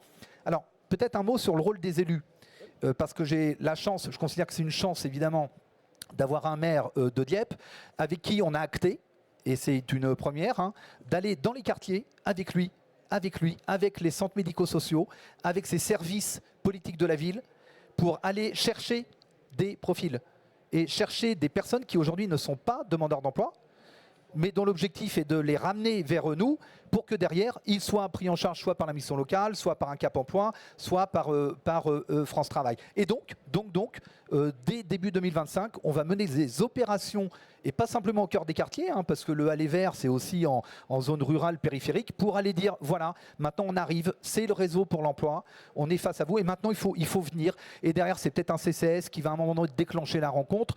On va mettre tout le monde autour de la table, les bailleurs sociaux, les associations de quartier, les élus locaux, et l'idée, c'est de taper très fort pour faire en sorte que chaque personne qui sera recrutée sur le chantier représentera une victoire pour le territoire. Pour ne pas donner une vision trop enchanteresse en quelque sorte de la situation, il y a quand même au milieu de tout ça des diagnostics et des stratégies politiques qui diffèrent dans la manière d'aborder telle ou telle résolution. C'est le but. Le comité local pour l'emploi, nous on en a 4. Hein. Il y en a donc 2 à l'échelle de l'arrondissement, donc Métropole, Rouen, Le Havre. Et on a le préfet a décidé, après avoir consulté l'ensemble des parties prenantes, de scinder un arrondissement en 2. Parce qu'en fait, sur l'arrondissement de Dieppe, on avait d'un côté un bassin de vie vraiment en ruralité, hein, c'est Forges-les-Eaux, et de l'autre la façade de Dieppe. Or, ces bassins, évidemment, n'ont pas du tout les mêmes besoins. Sur Forges-les-Eaux, on est sur un déficit d'offres de formation, on est sur un déficit de mobilité, d'infrastructures, etc. Alors, j'ai encore un peu de temps ? Oui, allez-y. Parce que on a vraiment besoin de vous, les maires. Parce que sur Forges-les-Eaux, c'est grâce au portage et à l'engagement de la maire de Forges-les-Eaux qui vraiment s'est engagée, qui allait mobiliser le réseau, qu'on a pu créer une friperie éphémère. Friperie éphémère qui a permis à 9 femmes demandeurs d'emploi de longue durée, avec des parcours vraiment de vie très accidentés, avec plusieurs années de chômage derrière, le temps d'une journée à l'intérieur de cette friperie éphémère, voilà, comme un magasin qui vendait. 3 mois après, on en a 6 d'entre elles qui sont au travail. 6 femmes sur 9 qui, grâce à ça, grâce au fait que, à un moment donné, on s'est mis autour de la table avec le chantier d'insertion, la maire de Forges, France Travail, la mission locale Cap Emploi. Cette même maire de Forges, je n'ai pas d'action à Forges-les-Eaux, hein, mais elle s'est engagée avec nous, parce qu'évidemment, on a un sujet autour de la succession des exploitations agricoles dans ce territoire. Globalement, on a une démographie vieillissante des chefs d'exploitation agricole et on a du mal à trouver des successions. Elle nous a proposé, et on a dit évidemment, on y va avec vous, de réunir l'ensemble du réseau des exploitants agricoles de son territoire. C'est très rural, un pays de Bray, c'est que ça. Et puis, on a monté une action qui s'appelle Tous Agri. Et l'idée, c'est on va inviter des demandeurs d'emploi qui vont aller soit faire des immersions dans les exploitations agricoles ou soit rencontrer des agriculteurs pour que ça puisse générer de la vocation et des choses comme ça. Donc le rôle des élus est extrêmement important. Sur Rouen, vous savez, oui. Sur Rouen, vous parliez tout à l'heure d'aller, Olivier, sur les entreprises qui ont des projets d'implantation. Désormais, dès qu'il y a un chef, une entreprise qui a un projet pour s'implanter sur Rouen, avec l'agence de développement économique, on va pitcher ensemble devant le board de l'entreprise. pitcher ensemble, ça veut dire quoi? C'est qu'on y va avec la région, on y va avec l'agglo, on y va, évidemment, moi je suis là, et on arrive devant le prospect avec une offre de service de territoire. C'est-à-dire que dans le même temps, on est capable de dire ok, oui, la main-d'œuvre, France Travail, on l'a, parce qu'évidemment, on a en amont préparé ça. Oui, on a des méthodes de recrutement par simulation qui nous permettent on peut recruter 300 personnes en 6 mois. La région qui est à nos côtés qui dit moi, si vous venez, je m'engage à financer les 500 je sais pas, ou 300 qualifs. Et donc, c'est ça. On doit tendre vers ça. D'accord. Dans cette relation avec l'entreprise, entre autres. Avec l'entreprise, bien sûr. Une mobilisation générale, bien sûr, effectivement, bien sûr. Des pouvoirs publics. Merci, monsieur Barnabé. Philippe Barnabé, c'était effectivement très éloquent et très concret. Merci à vous. Vous avez dit. Donc voilà, il y a une réforme. Et puis quand on rentre un peu dans l'intimité, la manière dont elle se déploie, effectivement, il y a des choses très concrètes qui se mettent en place. Mohamed, est-ce que tu peux venir avec moi ici? On va prendre un certain nombre de... voilà, quelques questions dans la salle. Allez-y, madame. Alors, je vais venir vers vous. Mohamed, tu fais animateur, tu fais très bien aussi. Donc voilà. C'est dur l'AMF quand même. C'est dur. Non, je plaisante. Peut-être juste dire quelques mots avant le lancement des interventions. Qu'est-ce que ça fait du bien? Vous voyez cette deuxième partie de table ronde où on a des élus qui sont avant tout des experts du territoire et qui sont aussi des experts de l'emploi et de l'insertion. Et en réalité, quand tu as posé la question tout à l'heure à mon cher collègue, qu'est-ce qui est difficile? En fait, c'est qu'est-ce qui est plus facile en réalité? Aujourd'hui, ce qui est plus facile, c'est que tu as entre les mains la data centralisée qui te permet de dire « Ok, je peux agir là et être beaucoup plus efficace », alors qu'avant, cette data était dispersée. Et je pense, et j'invite tous mes chers collègues à faire cela. On a un enjeu de maîtriser la data de nos territoires. Jusqu'à présent, on avait du mal à avoir un outil centralisé qui nous permettait de savoir tous les demandeurs d'emploi de notre commune, de notre bassin de vie, de notre bassin d'emploi. On peut l'avoir aujourd'hui. On peut l'avoir. Et donc, du coup, le travail à faire aujourd'hui, c'est comment partir de cette data et des besoins des entreprises et comment nous, à notre échelle, on peut s'amuser à créer notre attractivité territoriale et à répondre aux besoins des entreprises de notre territoire. Et je pense que c'est ça que va nous permettre de faire les nouveaux outils de France Travail et surtout la centralisation de tous les outils au même endroit. Et ce que j'ai vu et entendu en filigrane de ce qui a été dit par mes collègues, c'est aussi une révolution culturelle à l'intérieur de nos agences publiques et de nos institutions parapubliques. C'est comme ça que je nous appelle, même si on n'est pas totalement clair sur ce message. Aujourd'hui, nos missions locales, France Travail, Cap Emploi, apprennent à travailler avec des outils communs et uniques. Apprennent à construire une culture commune. On peut se le dire, ça va prendre du temps. Il y a des enjeux derrière de cohérence, de gouvernance et d'outils communs à construire. Et c'est la même chose chez France Travail. Je disais tout à l'heure à Thibaut en off, attention, il ne faut pas qu'on aille trop vite. On veut résoudre le problème de l'emploi, faire un changement culturel, changer nos outils, voilà, et mieux coopérer. Et on veut tout faire ça maintenant, tout de suite. Moi, je pense qu'aujourd'hui, notre sujet, il est là. C'est quel plan d'action et quel tempo pour réussir cela. Il ne faut pas qu'on se mente sur notre capacité de pouvoir tout faire en même temps. Et que du coup, on va devoir faire ce travail sereinement. Je donne la parole au public. Il me semble qu'il y avait une première intervention. Si vous m'entendez? Oui. Bonjour, Nadine Grelet-Certenay, je suis maire d'une petite ville de 16 000 habitants, pardon, et présidente de la communauté de communes. J'entends au travers de toutes vos interventions le rôle essentiel que sont les élus locaux, les maires, etc. J'ai toujours été une fervente défenseur du travail en commun, des missions communes que nous avions tous apportées sur les bassins de vie, puisque c'est là aussi quelque chose qui me semble essentiel. Nous sommes des élus de territoire, nous connaissons nos territoires, nous connaissons nos besoins. J'aimerais pouvoir partager votre enthousiasme dans cette nouvelle méthode, nouvelle construction qui est mise en place, parce que vous le dites effectivement, l'intelligence collective, c'est des méthodes, j'en suis convaincue, mais c'est sans doute aussi des convictions. Et je ne pouvais pas m'empêcher de réagir parce que je me trouve dans un moment où justement je suis un petit peu désabusée. Quand j'ai entendu, j'ai essayé de mettre en place un territoire zéro chômeur. J'ai eu le département qui n'a jamais voulu me suivre. On entend encore aujourd'hui que dans le cadre de l'emploi des jeunes, etc., on a des régions qui ne suivent pas non plus et qui sucrent toutes les dotations pour les missions locales. Donc, nous sommes des convaincus de territoire, mais les élus de territoire que nous sommes, on ne peut pas tout porter, on ne peut pas tout faire si les partenaires ne sont pas là. C'est simplement le cri de colère que je voulais lancer aujourd'hui, parce que je suis dedans en ce moment. Donc je ne sais pas si c'est moi qui porte la poisse ou si... Mais en tout cas, voilà, c'est pour ça. Moi, j'ai toujours essayé de travailler avec tout le monde autour de la table, parce que j'y crois. Et j'espère que ce sera vraiment quelque chose de plus qui pourra apporter une pierre à l'édifice, parce que c'est important pour nos jeunes et pour nos emplois. Bravo. Bien, en tant que président du groupe de travail, j'ai des jokers. Donc je vais appeler un joker pour répondre à ce... cri, à ce message. Disons que votre témoignage fait écho, forcément, en tant que maire. Alors, peut-être vous donner un peu d'espoir, mais vous avez raison, à la base, s'il n'y a pas une impulsion partagée, c'est difficile. Moi, j'ai été invitée et sensibilisée par le département de Loire-Atlantique, qui est très moteur. Donc, forcément, c'est un atout, c'est un effet levier déterminant. Là, du coup, on a pu former un binôme.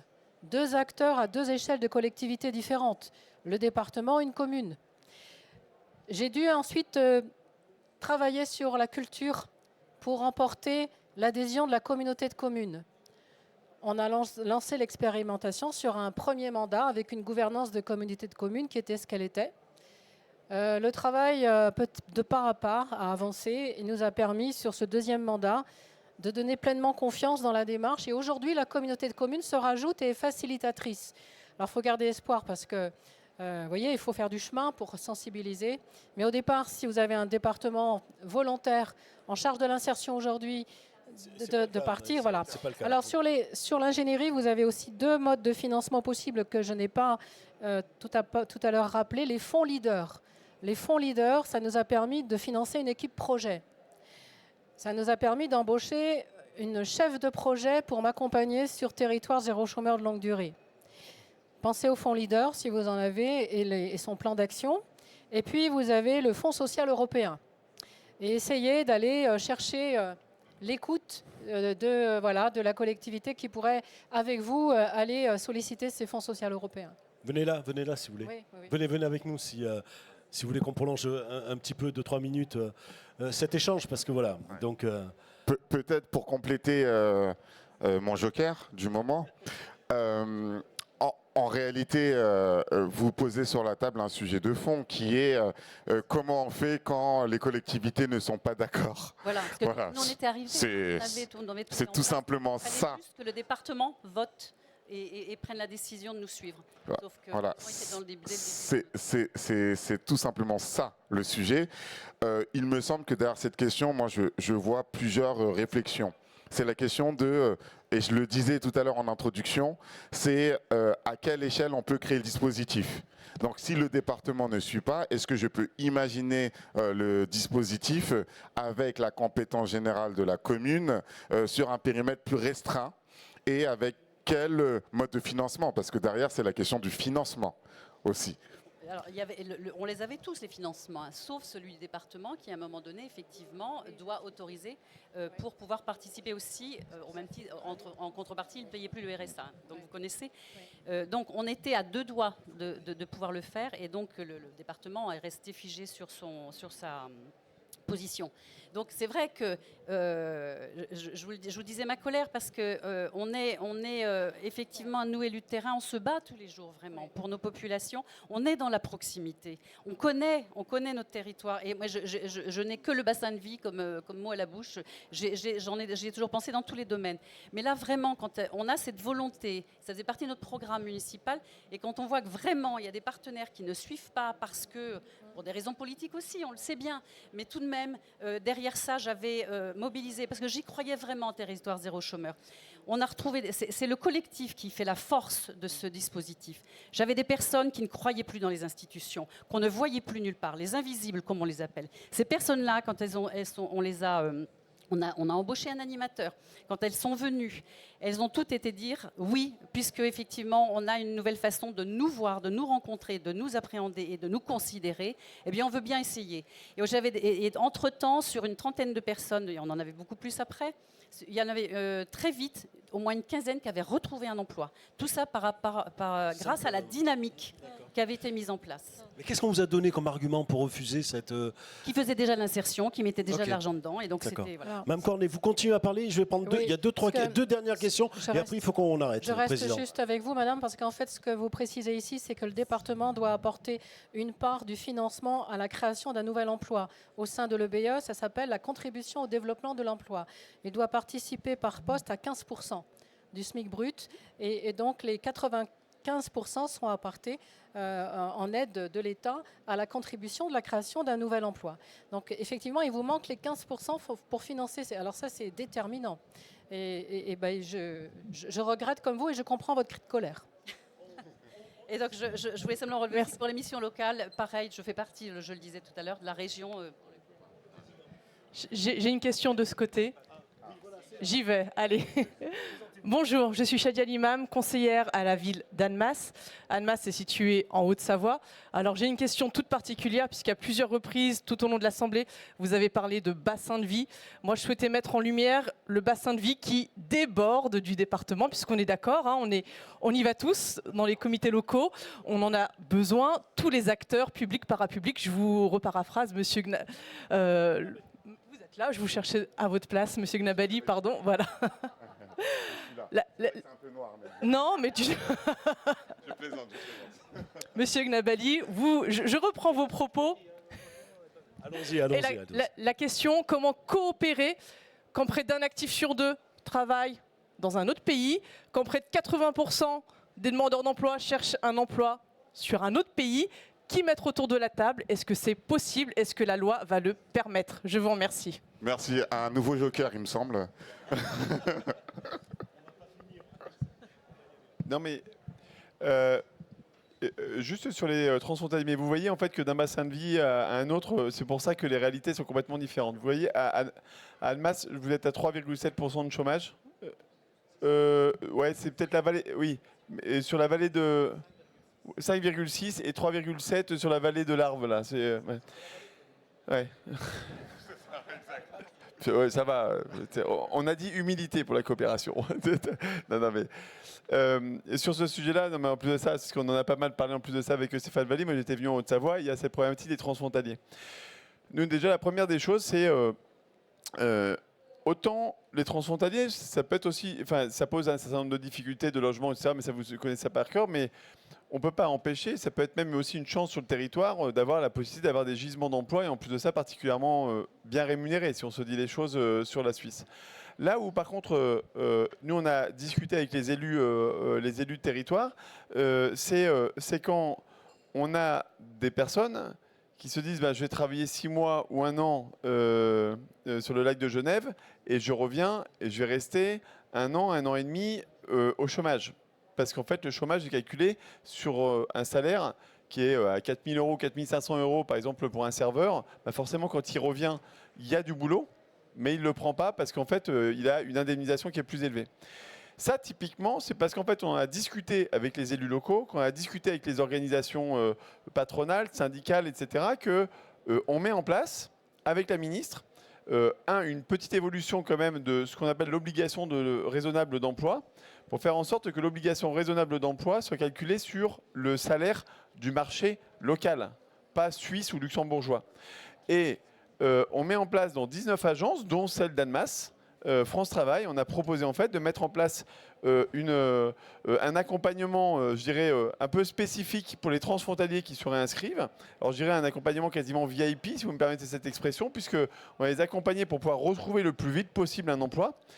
De sorte que, par contre, ceux qui confondent l'assurance chômage avec un droit à aller améliorer sa godille l'hiver et à faire de l'escalade l'été, de leur dire ben non, là en fait on va lutter contre ces comportements abusifs. Parce que sinon c'est très difficile dans votre territoire que des restaurateurs, des entrepreneurs ou etc., on en a vu beaucoup, n'arrivent pas à recruter alors qu'on a des personnes qui sont inscrites à France Travail là-dessus. Et soit dit en passant, ça coûte 800 millions d'euros chaque année au régime de l'assurance chômage. Et donc vous voyez, je pense que sur ça, l'adaptation au local et comment en fait on a une logique de travail avec les élus pour expliquer ça. On n'est pas contre les transfrontaliers, au contraire, c'est très bien, mais par contre, comment on fait attention à éviter les effets de bord. Donc ça, c'est pas France Travail tout seul qui peut le faire, c'est France Travail avec les élus.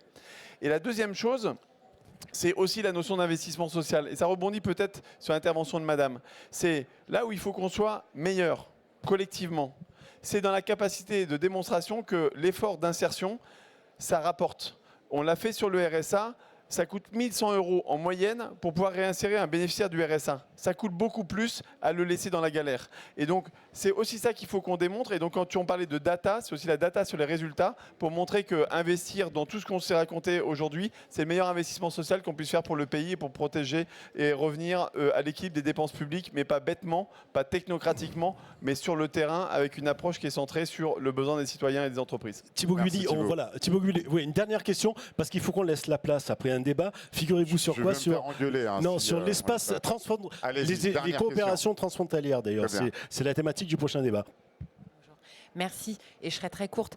Je ne suis pas élue locale, je représente l'association nationale Territoire Zéro Chômeur de longue durée et du coup je profite de cette intervention pour remercier l'association des maires de France qui nous a mis à disposition un espace au village des partenaires pour pouvoir valoriser l'action des élus locaux qui portent un projet ou pouvoir répondre aux élus qui souhaiteraient porter un projet dans leur territoire. Je voulais juste répondre à l'intervention de Madame la maire qui a vu son projet stoppé pour rejoindre les propos de Daniel Cornet et lui dire qu'effectivement, il ne faut pas perdre espoir dans la mesure où l'expérimentation dans sa deuxième étape se termine en juin 2026. 2025, ce sera le rendez-vous du projet avec les parlementaires pour envisager la suite dans une troisième étape, une troisième loi et que 2025, c'est aussi l'année des bilans et des évaluations pour l'expérimentation.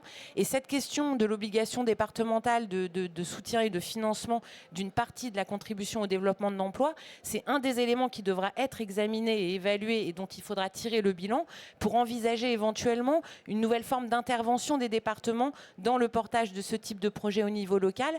On a besoin des territoires pour porter cette mise en œuvre du droit à l'emploi localement et donc on aura besoin de la mobilisation aussi des territoires pour aller rejoindre cette dynamique locale à partir de 2026 dans de nouvelles habilitations pour, je l'espère, un projet qui continuera encore longtemps.